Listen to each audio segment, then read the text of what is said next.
Hello everyone, welcome you all at Lokesh sir unlimited study zone. So चल रही है class 8 की क्लासेस। चैप्टर है रेशियो एंड प्रोपोर्शन है क्या यार, डायरेक्ट एंड इनवर्स प्रोपोर्शन है। चलिए देखिए क्वेश्चन क्या कह रहा है। The variable x is inversely proportional to y। तो बच्चों क्या लिखते हैं, x is inversely proportional to y।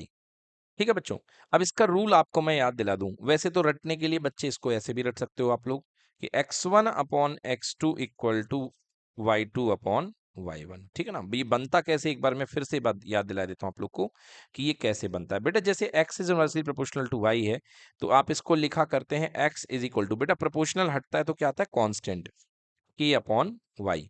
अब इस फॉर्मूले को बेटा कांस्टेंट कभी बदलता नहीं है, कांस्टेंट कभी बदलता नहीं है, बाकी वेरिएबल्स बदल सकते हैं। तो आप इसको दो सिचुएशन के लिए लिखो, एक x1 इक्वल टू के अपॉन वाई वन और एक x2 इक्वल टू के अपॉन वाई टू। अब आप दोनों सीन को डिवाइड कर दो, है ना, दोनों को आप क्या कर दो, डिवाइड कर दो x1 बाई x2 को।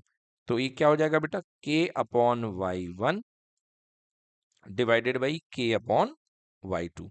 रूल आपको पता है रेशियो का बच्चों, x1 upon x2 equals to, देखो यहाँ पे k है, k के साथ ऊपर क्या आएगा, y2 जो सबसे नीचे है, और यहाँ पर k के साथ क्या आएगा, y1।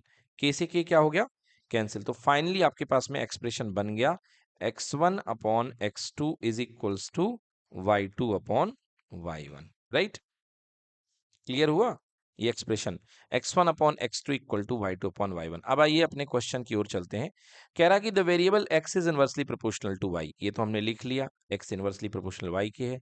कह रहा x increases y p% then by what percent y will decreases. अगर x p% से इंक्रीज कर जाता है तो y कितने से डिक्रीज कर जाएगा। बच्चों डायरेक्टली समझ लो कि x is inversely proportional to y है, तो अगर x बढ़ेगा तो y घटेगा, और अगर x p% से बढ़ेगा तो y भी कितने परसेंट से घटेगा बच्चों, p% से डिक्रीज हो जाएगा, है ना। तो if x is increase by p% then y will be decrease by p%। Now अब इसको सॉल्व करते हैं, देखिए कैसे सॉल्व करेंगे। फिर से क्वेश्चन के जो फॉर्मेट है उसको लिख लो, क्या है, x1 upon x2 equal to y2 upon y1। मान लो बच्चों x1 की वैल्यू x है, x1 की वैल्यू क्या है, एक्स है, जिससे थोड़ा सिंपल लगे, क्या लगे, थोड़ा सिंपल लगे। और x1 इक्वल टू एक्स पर y1 की वैल्यू कितनी मिल रही है, y मिल रही है, ठीक है ना। तो चलो y1 की वैल्यू y मिल रही है, तो x1 इक्वल टू एक्स रख दो, बट x2 हमको पता नहीं है, x2 हमको पता नहीं है, सॉरी सॉरी सॉरी, y2 पता नहीं, x2 तो पता है हमको। x1 इक्वल टू एक्स रख दिया, और यहाँ पे हमको y2 पता नहीं है, और y1 कितना है हमारे पास में, y1 कितना है, वाई। अब देखिए x2 क्या कह रहा है, x2 कह रहा है कि x2 जो है, अगर x में 20% की इंक्रीज कर दी जाए, 20 बोला है कि 10 बोला है, सॉरी p%, ओके, कितने परसेंट का, p%, मतलब एक फॉर्मूला भी बन गया हम लोग का, डायरेक्टली आपको। तो x2 कह रहा है कि x2 कब मिलता है, नया वाला x क्या है, पुराने वाले x में p% का इंक्रीज कर दो, तो x plus p% of x ही होगा, क्योंकि परसेंट तो किसी ना किसी का होता ही है, ओरिजिनल वैल्यू का होता है। तो x plus x into P upon 100, बिल्कुल सही। तो बेटा यहाँ से x कॉमन ले लो, तो कितना हो गया, इतना हो गया यहाँ पे 1 प्लस पी अपॉन 100। ओके, सो x ब्रैकेट में 100 प्लस p अपॉन 100, ये आ गया बेटा आपके पास में आंसर। किसकी वैल्यू, x2 की वैल्यू। तो यहाँ पे x2 की वैल्यू रख दो, कितनी हो गई, देखो x2 की वैल्यू, आप 1 प्लस पी बाई 100 भी लिख सकते हो, कोई दिक्कत नहीं है। तो x2 की वैल्यू है x into 1 plus P upon 100, ये वाली वैल्यू रख दो, है ना, 1 प्लस पी अपॉन 100। देखो बच्चों यहां से ये क्या हो गया, कैंसिल हो गया, तो आपके पास क्या बचा, 1 plus P upon 100 equals to y2 upon Y. अब यहां से y2 की वैल्यू निकालो, y2 की वैल्यू निकालो, तो y2 equals to y into 1 plus P upon 100।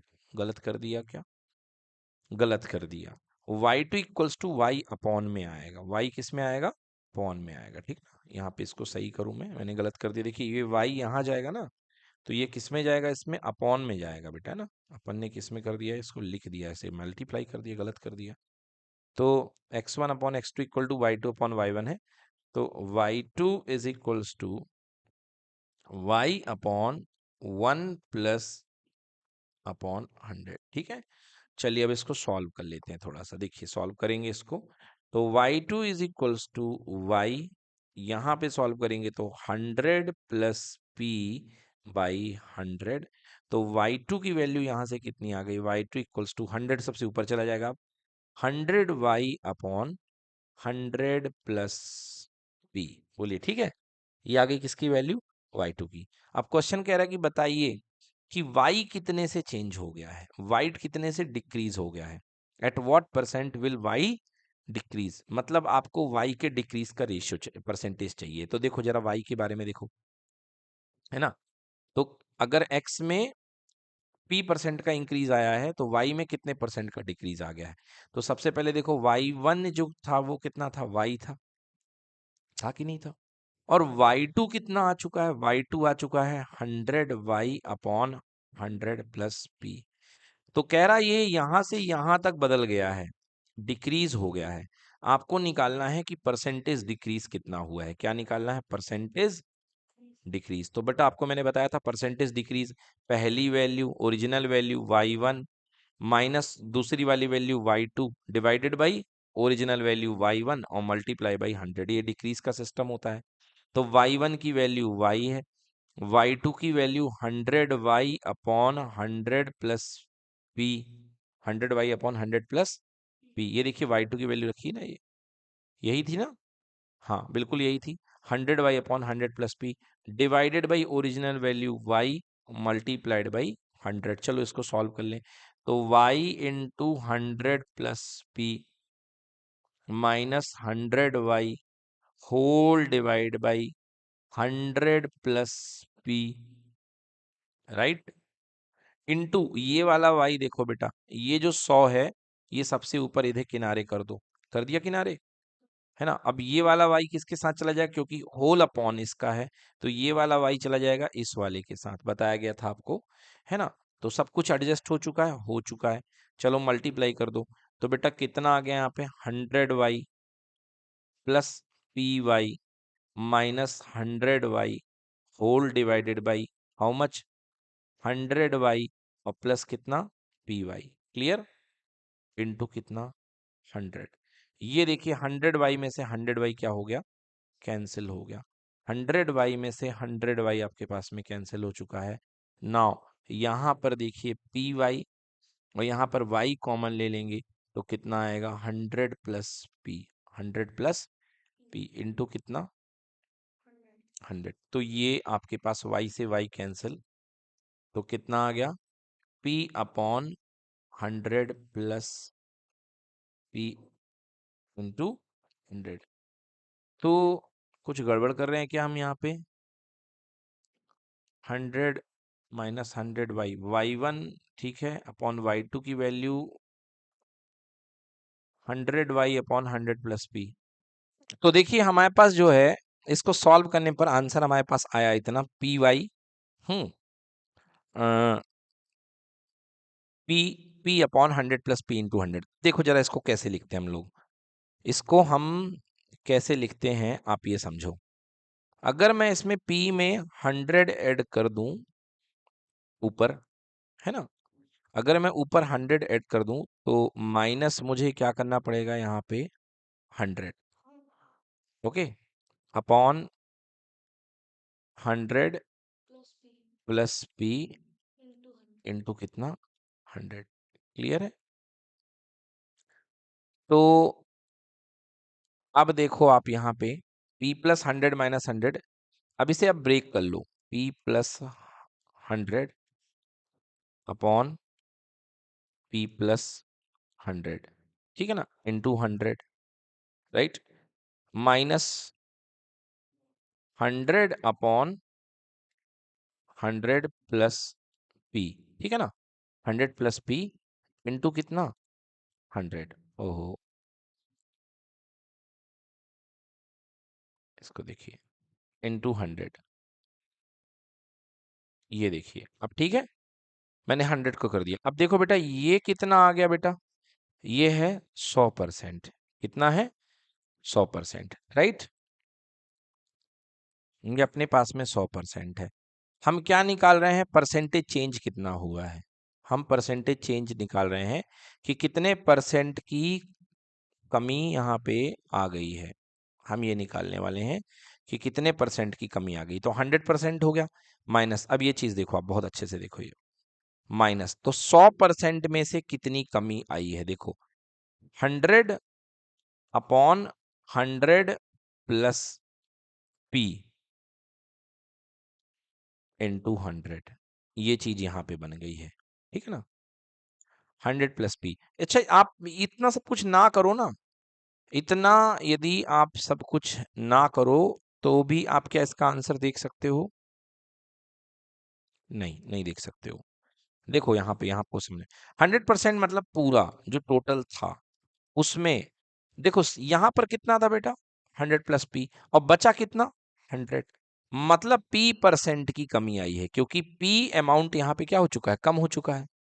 जैसे मान लो नीचे 102 था और ऊपर बचा है 100%, तो आंसर यहाँ पे इस तरीके से आप लिख सकते हो, कितने परसेंट की कमी? p% का डिक्रीज हुआ है, राइट। तो नोट कर लीजिए इसको, इस तरीके से आप कर सकते हैं। बच्चों, यदि आप देखना चाहें, बहुत गंभीरता से देखें आप, तो यहाँ पर भी इसको देख के आप पता लगा सकते हैं कि p% का डिक्रीज आया है ना। p% का डिक्रीज, क्योंकि ये देखिए, ये चेंज है, परसेंट p है और टोटल वैल्यू 100 + p। ठीक है ना, क्योंकि इनपुट में आपने p बढ़ाया है तो आउटपुट में p% कम हो रहा, तो यहाँ देख करके भी समझ में आ रहा है कि p% की कमी हो रही है, बिकॉज हमने ऊपर तो कमी निकाली है ना। ये देखिए, हमने चेंज निकाला है कि y में कितना चेंज हुआ है, तो y में बेटा यहां से भी समझ में आ रहा है कि p% का चेंज हुआ है। क्लियर, नोट कर ले। चलिए देखिए, ये question linear equation in one variable का है और काफी सिंपल क्वेश्चन है। कहा जा रहा है आफ्टर 25 ईयर्स। अब जैसे ही आफ्टर 25 ईयर्स बात करी भाई, 25 साल बाद की बात हो रही है, तो सबसे पहले तो प्रेजेंट की चीज मान लो। किसकी एज की बात बोल रही? Rama will be 5 times as old as he now. जो रामा है वो 5 गुना ज्यादा है, तो रामा की अब प्रेजेंट एज मान लो। Let present age of Rama equal to x years. Okay, Rama की जो प्रेजेंट एज है वो कितनी है? x ईयर्स है। अब कह रहा आफ्टर 25 ईयर, आफ्टर 25, तो रामा 25 साल बड़ा हो जाएगा, तो आफ्टर 25 ईयर रामा की जो एज हो जाएगी वो कितनी हो जाएगी? x + 25। अब कंडीशन देखो बेटा, अकॉर्डिंग टू क्वेश्चन, कह रहा 25 साल के बाद रामा की एज, यानी जो x + 25 होगी, वो आज की एज का 5 टाइम्स, मतलब 5 टाइम्स ऑफ आज की एज कितनी है? x। बस सिंपल। तो देखिए यहाँ पे क्या हो जाएगा? 5x है और यहाँ पे x ले आइए। Okay, 5x equal to x, 5x minus x equals to कितना हो गया? 25। Find his present age. Okay okay okay okay, तो 5x minus x equals to कितना हो गया? 4x equals to 25। x equals to 25/4 years लिख दीजिए बस आप में, है ना। इतने ईयर्स का एज है, वट कोई कुछ भी। हाँ, 6:1/4 आएगा, है ना। यदि आप इसको डिवाइड करेंगे तो कितना आएगा? 6:1/4, मतलब 6 ईयर कंप्लीट है, और 1/4 मतलब 1 क्वार्टरली, यानी कि 3 मंथ, 3 मंथ्स। तो इसका आंसर आएगा 6 ईयर एंड 3 मंथ्स। ठीक है ना, करेक्ट आंसर ये होगा, नोट कर लें। चलिए अगले इंपॉर्टेंट क्वेश्चन की ओर चलते हैं। देखिए क्वेश्चन नंबर 119, ये मेंसुरेशन का क्वेश्चन है, surface area volume, class 8th का, और क्लास 9th और 10th में भी ऐसे ही चैप्टर है। The ratio between the curved surface area of and total surface area of a right circular cylinder. तो बेटा सिंपल सिलेंडर की बात हो रही है यहाँ पे, यानी कि कर्ड सरफेस एरिया को हम सी ऐसे बोलते हैं और टोटल सरफेस एरिया को हम टी ऐसे बोलते हैं। इसका जो रेशियो दिया गया है, कितना दिया है? 1:2। अब बेटा आप जानते हो कि कर्ड सरफेस एरिया कितना होता है? 2πr/h, ये होता है 2πr/h। इसको ऐसे याद कर लिया करो, एक छल्ला जो है 2πr का है, और ऐसे ऐसे चलते चलते h हाइट के जो छल्ले बनेंगे, क्या बना देंगे? सिलेंडर बना देंगे ना। तो एक छल्ला जब 2πr का है तो h हाइट तक का छल्ला कितने बनेगा? 2πr multiply by h, right. ये हो गया कर्ड सरफेस एरिया। अब टोटल सरफेस एरिया में ऊपर वाला सरफेस की भी बंद, और यहाँ वाले नीचे का सर्कल ऐड हो जाएगा, क्योंकि पैक होता है। तो मतलब 2 pi r h plus pi r square एक बार और दो बार, यानी कि 2 पाई आर स्क्वायर। ये जो रेशियो दिया गया आपको कितना, 1/2 दिया गया है, right. Correct, find the ratio between height and radius. Okay, ये सब कुछ करने के बाद आपको रेशियो निकालना है किसका, रेडियस का और हाइट का। चलो निकल जाएगा। तो आप सबसे पहले यहां से 2 पाई आर कॉमन ले लो। 2 पाई आर, ऊपर क्या छोड़ेगा, एच छोड़ेगा। यहां पे भी 2 पाई आर कॉमन ले लो तो क्या छोड़ेगा, H plus R equal to 1:2। 2 pi R से 2 पाई आर क्या हो जाएगा, कैंसिल हो जाएगा। क्या बच गया वो लिख दो, यहां लिख देता हूं मैं। ऊपर बच गया एच और नीचे बन गया H plus R equal to 1/2। Cross multiply करो, यहाँ पे एच प्लस आर ही आएगा और यहाँ पे 2h आएगा। Clear. So 2h equals to H plus R. So 2h minus H equals to कितना हो जाएगा, आर। तो h इक्वल टू कितना हो गया, R. h equals to R. अब जब दोनों चीजें इक्वल होंगी तो उनका रेशियो कितना होगा, 1:1, है ना। अब एक चीज यहाँ पे जरूर देख लो कि बिटवीन हाइट एंड रेडियस निकालना है, तो आंसर जो आपका बनेगा ना वो बनेगा H upon R. H upon, तो आर नीचे आया तो यहाँ पे क्या रहेगा, 1, और इधर कुछ भी नहीं है तो क्या रहेगा, 1। तो आंसर आएगा 1:1। आंसर जरूर देख लिया करो कि कई बार क्या होता है, आर बाई एच तो नहीं पूछा है ना। हालांकि यहाँ तो सेम आएगा, बट यदि मान लो इन केस अगर मान लो यहाँ पे 2h इक्वल टू आर होता, तो H upon R equal to, इधर 1 बचता और ये 2 नीचे चला जाता, तो कितना आता, 1/2। और इसी का उल्टा आर अपॉन एच कितना आ जाता, 2/1। इसको 2:1 भी लिख सकते हैं, राइट। तो देख लिया करिए कि क्या पूछा गया आपसे। डन, नोट कर लें इस क्वेश्चन का आंसर। देखिए ना, अगला क्वेश्चन हमारा फिर से सरफेस एरिया वॉल्यूम का या मेंसुरेशन का क्वेश्चन है। क्वेश्चन क्या कह रहा है, water flows from a tank with rectangular base measuring 80 centimetre by 70 centimetre. देखो भाई, ये बेस दिया गया है टैंक का, है ना। अच्छा क्वेश्चन बनने वाला है ये। तो सबसे पहले मैं आपको बेस दिखा दूं टैंक का। ये हमारे पास एक टैंक है, ठीक है। तो ये हमारे पास एक टैंक दिया गया है, ये रेक्टेंगुलर बेस है बेटा। अब मैंने ऐसा इसलिए बनाया क्योंकि मैं टंकी बनाने वाला हूँ, आपको टंकी दिख जाए, है ना। तो ये बेटा रेक्टेंगुलर बेस है जिसका जो ये है 80 सेंटीमीटर इसकी लेंथ है और 70 सेंटीमीटर इसकी क्या है बेटा, ब्रेड्थ है। हम्म। अब ये जो है यहाँ से पानी एक दूसरे टैंक में जा रहा है, तो पहले मैं इसकी हाइट तो दी नहीं है ना, पहले वाले की। And tank with 80 centimeter by 7 into another tank with a square base of 60 centimeter if the water in the first tank is 45 centimeter deep। हाँ, दे दिए। देखिए बच्चों, थोड़ा सा इसको दूसरे नजरिए से देखिए। अब मैं यहाँ इसकी टंकी बनाने की कोशिश कर रहा हूँ, ये देखिए। तो ये टैंक की एक दीवार ये इस तरीके से दीवारें जाएंगी, बोली जाएंगी कि नहीं जाएंगी, ठीक है ना। और यहाँ पर ये इस तरीके से आकर के कुछ ना कुछ ऐसे ज्वाइन हो जाएगा, ये देखिए, राइट। अब इसका कहना है कि इस टैंक में जो है वाटर भरा हुआ है ना। कितना सेंटीमीटर डीप, 45 सेंटीमीटर गहराई तक पानी भरा हुआ है, ठीक है ना। ध्यान से सुनना, 45 सेंटीमीटर डीप इसमें पानी भरा हुआ है। मतलब यहाँ पर जो पानी की हाइट है, मान लो बेटा पानी यहाँ तक भरा हुआ है, ओके। ये यहाँ तक पानी भरा हुआ है, इस लेवल तक, ठीक है ना। तो ये जो पानी की हाइट दी गई है बेटा, ये पानी ब्लू कलर का पानी होता है ना, गाना भी है आज ब्लू है पानी पानी। तो ये बेटा यहाँ तक जो हाइट है बेटा, ये जो पानी गहरा भरा हुआ है, कितने कितने तक भरा है, 45 सेंटीमीटर गहरा पानी है, ठीक है ना। वैसे इनको डीप नहीं बोलना चाहिए क्योंकि डीप जो है हमेशा ऊपर से होता है, तो इनको बोलना चाहिए the height of the water, है ना। इतना पानी भरा हुआ है, ठीक है ना। अब आगे कह रहा है, अब ये जो पानी का टैंक है, how deep it will be in the, हाँ, ये जो पानी का टैंक है बेटा, इसको कनेक्ट कर दिया गया है, यहाँ से जो पाइप ले गया गया है और पाइप ले जा करके एक दूसरा टैंक यहाँ पे रख दिया है जिसका बेस स्क्वायर एक है। जिसका बेस क्या है, स्क्वायर एक है। अब एक एक और मैं टैंक आपके सामने बना रहा हूँ, देखिए एक दूसरा टैंक है ना।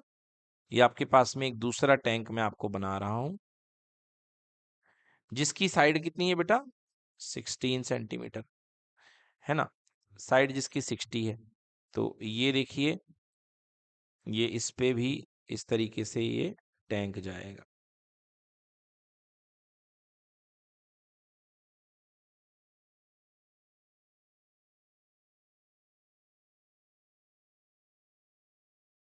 ठीक है जी।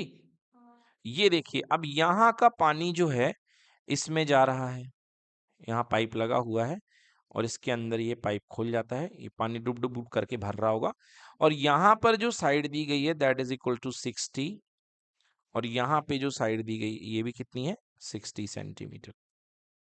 ठीक है, अब चलिए कह रहा है कि बताइए कितनी हाइट तक पानी इसमें सेकेंड टैंक में भर जाएगा। तो मैंने मान लिया कि इसकी जो हाइट है वो h है। कितनी हाइट है h, यहाँ तक पानी भर गया है। ठीक है, इस हाइट तक पानी भर गया है। तो बेटा पानी किस फॉर्म में जाता है, पानी अपना वॉल्यूम लेकर के जाता है। क्या लेकर के जाता है, वॉल्यूम। तो आप ये कहोगे volume of the tank, volume of the water in rectangular tank equal to volume of the water in square tank. So आज लिख सकते हो आप यहाँ पे volume of water in rectangular tank equal to volume of water in square tank. ठीक है ना। अब वॉल्यूम कितना होता है बेटा, ये क्या है, रेक्टेंगल क्या बनाता है, क्यूबॉइड बनाता है। क्या बनाता है, क्यूबॉइड। तो क्यूबॉइड का वॉल्यूम क्या होता है, length into breadth into height. तो लेंथ है 80 centimetre, length is equals to 80 centimetre, breadth equals to 70 centimetre and height is equals to कितना दिया 45 सेंटीमीटर। यस, 45 तक पानी भरा हुआ है इसका, है ना। यस, ये देखिए तो length into breadth into height. अब यहाँ पे वॉल्यूम ऑफ द वाटर देखो, लेंथ कितनी है 60 सेंटीमीटर, ब्रेड्थ भी कितनी है सेंटीमीटर और हाइट कितनी है h, सेंटीमीटर पता नहीं है ना, h हमको पता नहीं है। चलिए सॉल्व करते हैं, यूनिट से यूनिट काट दिया करो, सेंटीमीटर सेंटीमीटर कैंसिल, ये सेंटीमीटर सेंटीमीटर कैंसिल, लगे हाथों दो जीरो से दो जीरो भी काट दो, अच्छा लगेगा, ये कैंसिल और ये भी कैंसिल। 8 7 जा 56 इंटू 45, यहाँ पे 1 सेंटीमीटर बचा है, यहाँ पे h बचा हुआ है और नीचे आ जाएगा 6 इंटू 6, राइट, क्लियर। चलिए अब देखिए यहाँ से 2 से 3 टाइम्स और 2 से कितने बार 28 बार, राइट। यहाँ से 3 से कितने बार जाएगा ये 15 टाइम्स। अब 2 से अगेन 3 टाइम्स और 2 से कितने बार 14 टाइम्स, राइट। और 3 से कितने बार जाएगा यहाँ पे 5 टाइम्स। 14 5 जा answer 70 centimetre will be the height of the water level. Okay, यहाँ पे जो पानी बनेगा उसकी हाइट कितनी बनेगी 70 सेंटीमीटर। क्लियर हो गया।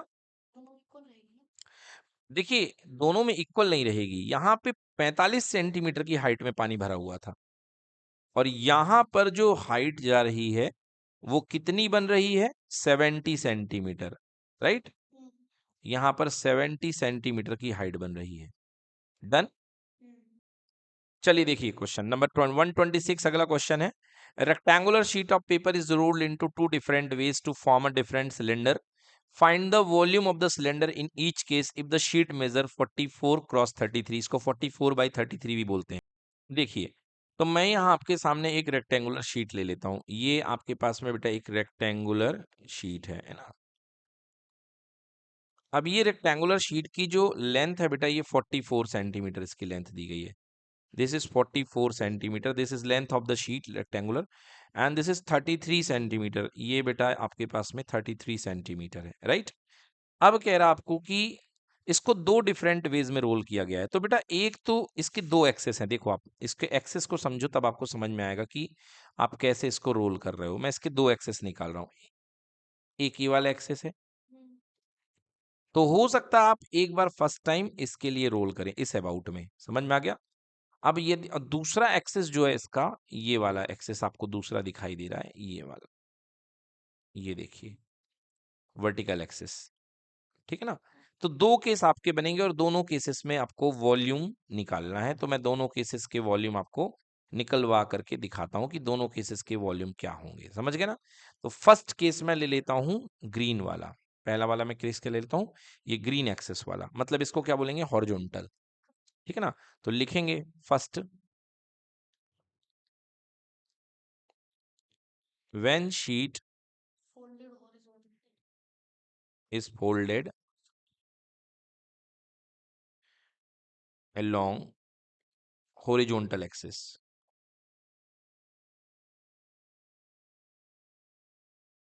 तो देखिए बेटा, जब आप इसको हॉरिजॉन्टल एक्सेस में फोल्ड करेंगे तो हालत कुछ ऐसी हो जाएगी। बताइए यस कि नो।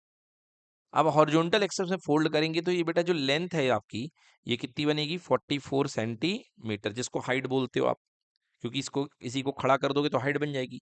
और ये जो बेटा टोटल का टोटल रोल है, ये आपको पता होगा, ये 33 ही है। क्लियर?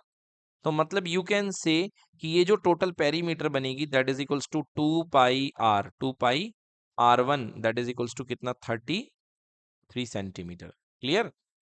हाँ, 33 centimetre. Find the yes volume of cylinder in each case. ठीक है, तो पहला केस अपने पास है, केस नंबर 1, राइट। चलिए, तो इसमें मैं लिख सकता हूँ 2 पाई r1 इक्वल टू 33। तो सॉल्व कर लेता हूँ। 2 into pi into r1 equals to 33। तो r1 equals to 33 upon 2 pi, right. तो r1 equals to 33 upon 2 into 22/7। तो 7 पलट करके कहाँ आएगा? ऊपर आ जाएगा। ओके, या एक काम करते हैं, इसको रहने देते हैं, क्योंकि अभी हमको इसका काम करने वाला पड़ने वाला है, तो इसको ऐसे ही रहने दो बच्चों, कोई दिक्कत वाली बात नहीं है ना। इसको R1 ही रहने दो। चलिए, और H1 आपकी जो पहली हाइट है वो कितनी है बेटा? 44 सेंटीमीटर, और ये भी सेंटीमीटर में ही आएगा। चलिए, अब आपको निकालते हैं पहला वॉल्यूम फर्स्ट केस का। तो यू नो गाइस, वॉल्यूम कितना होता है सिलेंडर का? πr²h। बोल नहीं पाते हैं, πr²h। तो बेटा पाई r1 का स्क्वायर इंटू h1 का स्क्वायर नहीं आएगा, h होता ओनली। πr1²h। तो पाई की वैल्यू पाई रख दीजिए। r1 कितना है? 33/2 पाई। तो 2 बार लिख दीजिए, 33/2 pi first time, 33/2 pi second time, multiplied by 44। देखिए, 2 2 जा 4 हो गया, एंड 4 11 जा 44। 4 11 जा 44। एक पाई से एक पाई क्या हो गया? कैंसिल। 33 इंटू 33 अपॉन पाई बचा है, तो 22 इधर और 7 ऊपर और 11 भी यहाँ पर, राइट। चलिए, 11 1 जा 11, 11 2 जा 22। क्लियर? तो 33 into 7 whole divided by 2 solve कर लीजिए, और यूनिट लगाइए सेंटीमीटर। स्क्वायर नहीं आएगा, क्यूब आएगा, क्योंकि वॉल्यूम है। क्या आएगा? क्यूब। क्लियर हो गया? तो ये फर्स्ट केस का आपका क्या आ गया? फर्स्ट केस का आपका वॉल्यूम आ चुका है। अब चलिए, सेकंड केस का वॉल्यूम मैं आपको निकालता हूं। तो सेकंड केस में जो आपने जो शीट रोल करी है, इस एक्सेस के अबाउट रोल करी है, तो कुछ इस तरीके का आपका सिलेंडर बनेगा सेकंड केस में। ये देखिए, सेकंड केस में ये आपका सिलेंडर बन जाएगा, जिसमें कि सेकंड केस में 2 पाई r2 इक्वल्स टू 44। पहले 33 बन रहा था, अब 2 pi r2 equal to 44। So r2 equal to 44/2 pi. ये आपकी नई रेडियस बन गई। एंड हाइट इस बार कितनी बन जाएगी बेटा? हाइट आपकी जो है 33 सेंटीमीटर आपकी हाइट बन जाएगी। So you can say h2 equals to 33 centimetre, right.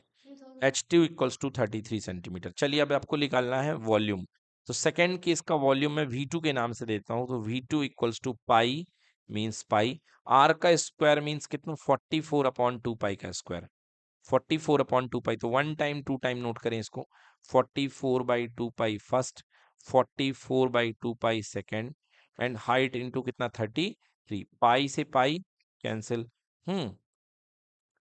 और इसके बाद में देखिए, 2 2 जा 4 एंड 4 11 जा 44। क्लियर हो गया?